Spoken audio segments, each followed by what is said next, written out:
সকলকে অনেক শুভেচ্ছা।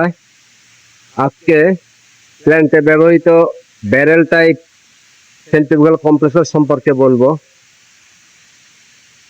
ইউরিয়া ফার্টিলাইজার ফ্যাক্টরিতে যেখানে টারবাইন অপারেটেড 4টি কম্প্রেসর রয়েছে। এটা হলো রেফ্রিজারেন্ট টারবাইন কম্প্রেসর। এখানে এই যে 2টা পার্ট, এখানে উপরের পার্টটা খোলা হলে ভিতরে যে রোটেটিং পার্টটা আছে সেটা ডবল পার্ট।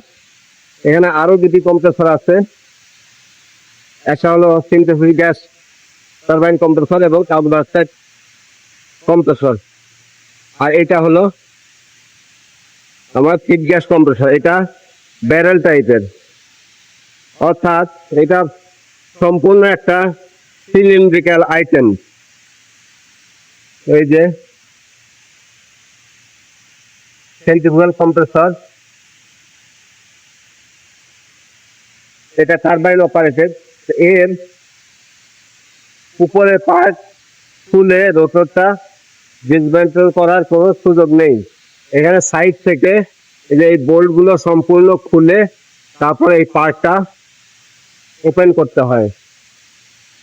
এই একটাই হলো এখানে ব্যারেল টাইপ কম্প্রেসর। এখানে 2 সাইড থেকে এই যে এখানে কাপলিং টারবাইন এবং কম্প্রেসরের। অন্যান্য যে কম্প্রেসরগুলো সাধারণত দেখা যায় সেটা ব্যারেল টাইপের না,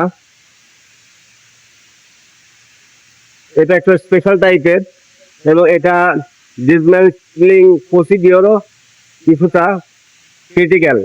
খুব সাবধানতার সাথে এটা খুলতে হয়। এখানে আমাদের যে এটা খোলার জন্য যে ক্রেন, ওভারহেড ক্রেন ইউজ করা হয়, সেই ক্রেনেরও কিন্তু এখানে খুব সাবধানতার সাথে অ্যালাইনমেন্ট করে এবং মেজারমেন্টের সহকারে এটা খোলার প্রয়োজন হয়। এই একটাই হলো এখানে ব্যারেল টাইপ কম্প্রেসর। আর অন্যান্য যে কম্প্রেসরগুলো আছে এখানে আগে একটা দেখালাম, আর এটা হলো আমার সিনথেটিক গ্যাস কম্প্রেসর। এর টারবাইন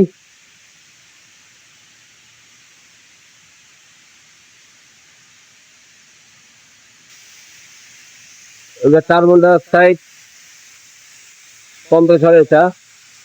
এটা কিন্তু ডাবল পার্ট। আমার উপরের এই বোল্টগুলো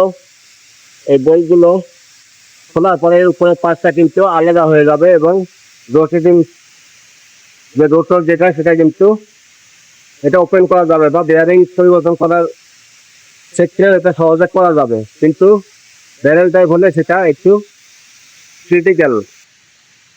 এখানে ন্যাচারাল গ্যাস ব্যবহার করা হয়। ন্যাচারাল গ্যাসের প্রেশার সাধারণত 10 কেজি পার সেন্টিমিটার, অর্থাৎ 10 বারের মতো থাকে এখানে। সেটার প্রেশার বৃদ্ধি করে এই যে এটা টারবাইনের সাহায্যে, টারবাইন, এই টারবাইনের সাহায্যে এটাকে প্রায় 35 থেকে 40 বারের মতো প্রেশার বাড়ানো হয়। এটা barrel type compressor, centrifugal compressor. এটা চাইনিজ একটা প্রোডাক্ট, এখন বন্ধ আছে। এটা কারখানার অ্যামোনিয়া প্ল্যান্টে অবস্থিত। এর সাথে বিভিন্ন যে হাইড্রোলিক কন্ট্রোল সিস্টেমগুলো ইউজ করা হয়। এটা টারবাইন, এখন অয়েল ফ্লো আছে ভিতরে, কন্ট্রোল ভাল্ব,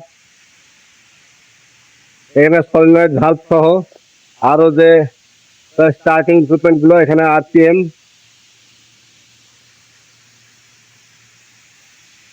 বিভিন্ন যে প্রেসার গেজ গুলো থাকে এবং ট্রান্সমিটার সহ এটা ডিসিএস এর মাধ্যমে অপারেটেড।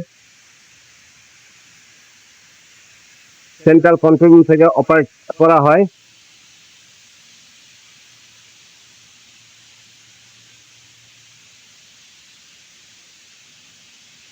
আমরা আজকে এই ব্যারেল টাইপ সেন্ট্রিফুগাল কম্প্রেসর সম্পর্কে আপনাদেরকে কিছুটা ধারণা দিলাম। ধন্যবাদ সবাইকে।